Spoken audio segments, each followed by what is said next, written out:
Back in Studio B is star of the BYU women's volleyball team and senior leader, Roni Jones-Perry, having an amazing season thus far, not just as a team, but individually. Roni, great to have you back. What's up, Roni? Thanks. Welcome back. Thank you. Let's start with the obvious headliner. What is it like to be the #1 ranked team in America? It's a little bit crazy. It was really exciting when we first heard the news, and then we kind of took a moment to be like, you know, we did a good job. We earned this. It's not something that's just given to you. But then also realized that volleyball is volleyball, and it doesn't matter what number's in front of our name. We got to go play our best. So you guys have always played on with sort of a chip on your shoulder as like, okay, we're not in the Power 5. We're this outsider that's always in the Sweet 16.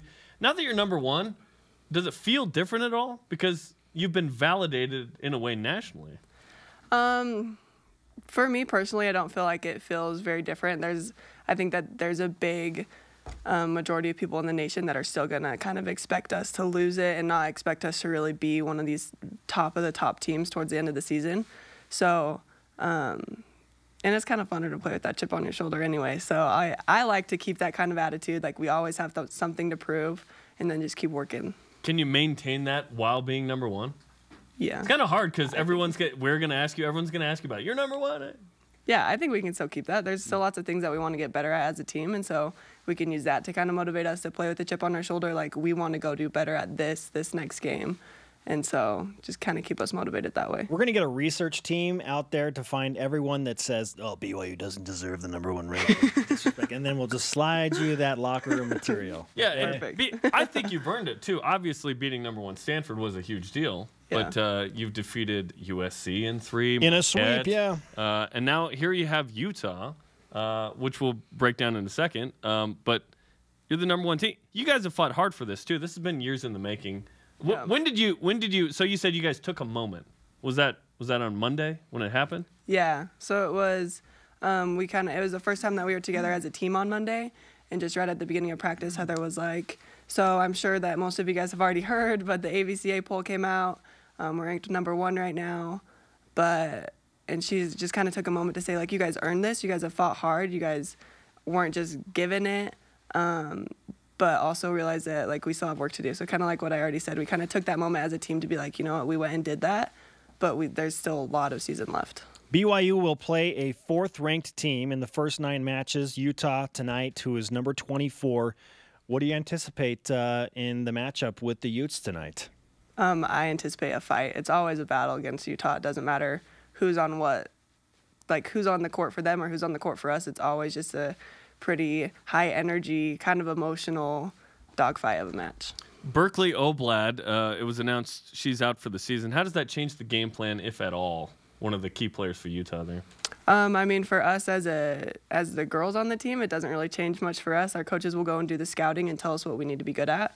And so for us, it's still just listening to the scout and doing our jobs. As a Utah native, and you went to Copper Hills, we've talked about it, same high school. Yeah, you're one of the greats from Copper Hills. It's awesome.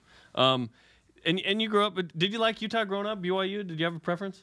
If I was gonna choose, I would choose Utah growing up. Yeah. You end up at BYU. Now you're playing against Utah. So emotionally, what's it like when you play Utah? Because there's something special about when the blue and red combine there. Right.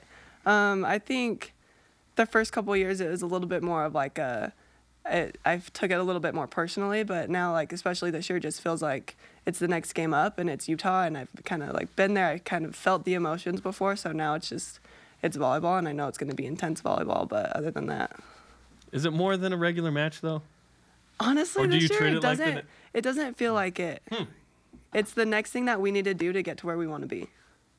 You have a big mindset there. I just see Utah and I go, come on, man, let's go. Yes, the rivalry is very much for and the that's fans. why I'm not on the court. Roni Jones-Perry with us of BYU women's volleyball, the #1 ranked team in the country. They will host Utah tonight. Let's revisit your history and how and why you came to BYU. I know you've told us, and you told us a few years back, but I think a lot of people would like to be reminded, why did you pick BYU over the likes of Utah and some of the other big-name schools that were recruiting you? When I came on visits here, that's kind of what sold it for me. Just talking to the girls on the team here and the coaching staff on the team here versus girls at other schools and other coaching staffs, it just felt more right for me. And not necessarily that the people here are better, but just it felt like a better fit for me personally. I really like the family dynamic here. I like that I'm close enough to home that I can go home on the weekends, but far enough away that I'm still living my own life. Yeah, so just kind of like the feel on campus and the feel of the culture of the team and stuff like that. Give us an insight to what it's like to be a member of a different faith at BYU as an athlete, but still have an enjoyable experience. So at first, that was probably one of my biggest challenges being here. And I grew up in Utah, so I was already like used to the culture of it, I guess. But just like the amount of, I guess, references made to scriptural things in class and stuff like that, that was really hard for me at first to kind of get used to. But I found that the more I kind of opened up to my teammates about stuff like that, the easier it got. And they would just kind of like, it helped them become more aware of maybe things that they would say that make people that aren't of the same faith a little bit uncomfortable. And so it's just kind of been a learning and growing experience for me because I understand better the people around me and why they do and believe the things that they do. But you share the same faith of sport. Yes. Volleyball. And that has meshed well, for sure. Ronnie, you had an amazing season last year. You were third-team All-American. Heather Olmstead said to me after the Stanford match, she said, Ronnie was she was a beast, and it was fun to watch. Where do you feel like you have gotten better coming off a year where you were a third-team All-American? I would just say kind of like being patient in the game. I guess understanding that when we're playing a big team that has really scrappy, good defense, I'm not going to get a kill on every swing. And so just kind of like being patient through that. And then also being able to read the game a little bit better, knowing what other people want to do. And instead of kind of getting panicky about that, just having a calm mind and doing what I can to try to take that away. And what's awesome, too, is it's not like, hey, Ronnie, can you have 30 kills and like 6 kills a set to carry us? Although there have been those nights. Right. There's some real key cogs in this team. So What about the culture and maybe some of the particular individuals has led to this team going to the Sweet 16 6 years in a row and now is the #1 team in the country? I just think that we always are super competitive in the gym at our own practices. So there's always someone nipping at your heels saying, I'm going to take that spot from you. You know what I'm saying?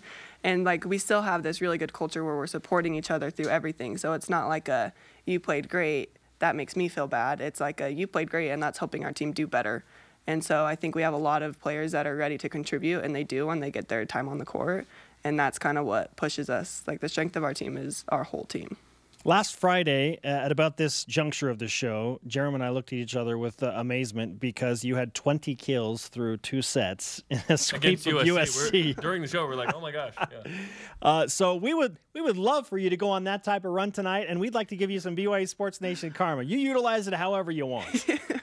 I said 6 kills a set. What I should have said is 10. I was off. I was off by 4. Yeah, we thought it was a typo. Like, no, is that real? Yeah, that's crazy. Outstanding. Well, good luck tonight against Utah. Thank you. Should be a fun night. Roni Jones-Perry of #1 ranked BYU women's volleyball. That game tonight, 9 Eastern, 7 Mountain. Watch it live on BYUtv.